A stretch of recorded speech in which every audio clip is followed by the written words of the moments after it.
আসসালামু আলাইকুম বন্ধুরা, আশা করি আপনারা সবাই ভালো আছেন। সামনে বর্ষাকাল, তাই বর্ষার চাষের জন্য জমি তৈরি করা খুবই প্রয়োজন হয়ে পড়ে। সাধারণত বর্ষাকালে চাষের জন্য দরকার উঁচু জায়গা, কারণ অতিবৃষ্টি বা বন্যায় ফসল তলিয়ে যাওয়ার সম্ভাবনা থাকে।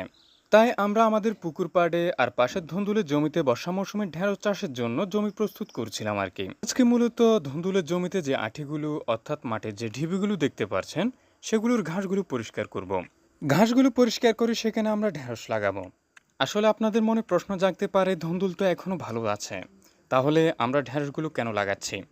মূলত ধুন্দুল গাছের গোড়া পানিতে 1 থেকে 2 দিন ডুবে থাকলে তা মরে যাওয়ার সম্ভাবনা থাকে। তবে ঢেঁড়স গাছের গোড়া 7 দিনও পানির নিচে ডুবে থাকলে তেমন একটা মরার সম্ভাবনা থাকে না। এই কয়দিন থেমে থেমে বৃষ্টির পরও আবহাওয়া ভ্যাপসা গরম, তাই হালকাতে ঘেমে টইটুম্বুর হয়ে গেছি। যাই হোক, ঢেঁড়স লাগানোর দ্বিতীয় কারণটি হচ্ছে মূলত ঢেঁড়সের ফলন আস্তে আস্তে ধুন্দুল গাছ অনেকটাই দুর্বল হয়ে পড়বে, অর্থাৎ ধুন্দুল গাছের বয়স হয়ে যাবে।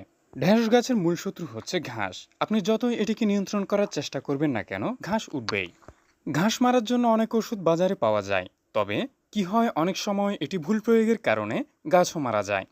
তাই আমরা চেষ্টা করি এগুলোকে হাত দিয়ে পরিষ্কার করার।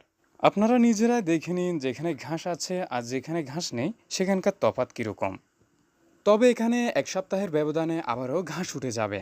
যাই হোক, আমাদের এগুলোকে নিয়ন্ত্রণ রাখতে হবে। আর বর্তমানে কোরবানি উপলক্ষে সবজির দামেও অনেকটা ধস নেমেছে। ইনশাল্লাহ কোরবানির বন্ধ শেষ হলে আবারও সবজির ন্যায্য দাম পাবো। আকাশের অবস্থা তেমন একটা ভালো নেই, দেখে মনে হচ্ছে কিছুক্ষণের মধ্যে বৃষ্টি নামবে। যাই হোক, আজকের মতো এতটুকুই।